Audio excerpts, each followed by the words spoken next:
So growing up in Malaysia as a fifth generation Indian migrant was interesting. On one side, being part of a multicultural society was beautiful. I had many friends from many different races, but at the same time, it was also difficult because we were othered. We were considered as second-class citizens. Getting into universities was impossible. Buying a house was impossible. Getting a job with an Indian name was difficult. So Malaysia was one of those countries where it practiced a lot of institutionalized racism, and I grew up with that. And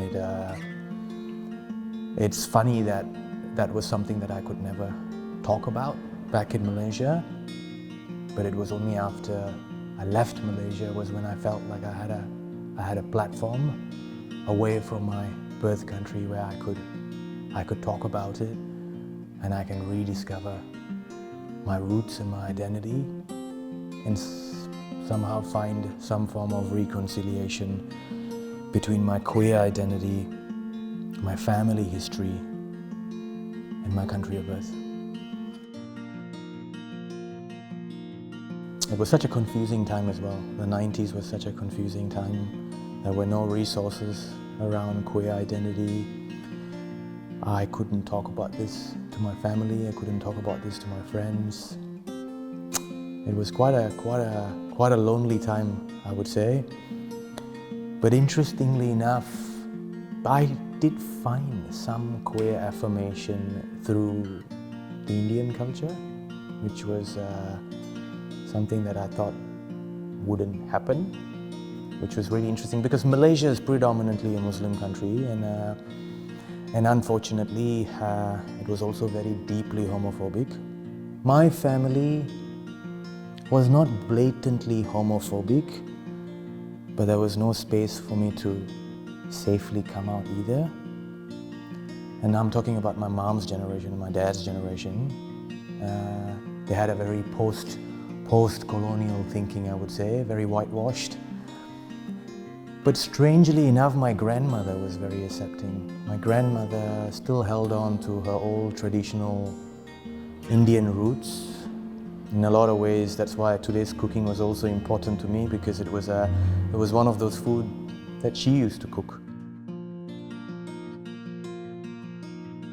In terms of culture and acceptance, I think there has been a long history and tradition from India where queer identities or alternate sexual identities have always been celebrated and accepted as much as it has been in ancient Rome or ancient Greece. And unfortunately, with the British, they brought along a lot of their very conservative, prudish, Judeo-Christian laws that boxed us up into binaries. Initially, when I first came here, I realized there was invisible barriers. I couldn't make sense of it. I didn't realize why was it so difficult for me to get a job.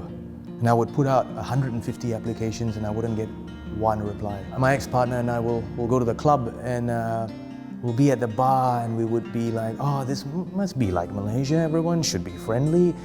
And we will be hanging out there and try to make friends, but no one would want to come and talk to us. And eventually I realized, shit, this is pretty much the same thing as what we went through in Malaysia as well. There's structural issues here. There's definitely some form of racism or othering that's going on here. So I guess once I understood that, it wasn't a complete shock, because it was something that I had already gone through in Malaysia in some form or another. It's not something that I needed to learn again because it's in my bones. So I came to terms with that. I changed my name from Eswar to Ash in my resume. Got a job and then applied for a job in Melbourne, a better job. And then I moved here and things have been good. So intersectionality seems to be the big buzzword now. I think personally intersectionality is more than just hiring a person of color or hiring someone with a disability. I think personally, 10 years of living here in Australia, I do get a very strong sense of monoculture. And I'm going to relate this monoculture thinking back to probably when my great-great-great-grandparents left India and came to Malaya. They contributed to the diversity of that culture. And to be honest with you, Malaysia is apart from the politics and apart from the institutionalized racism, it's a beautiful country. I mean, look at our food. It's so diverse. It speaks about the richness of the culture.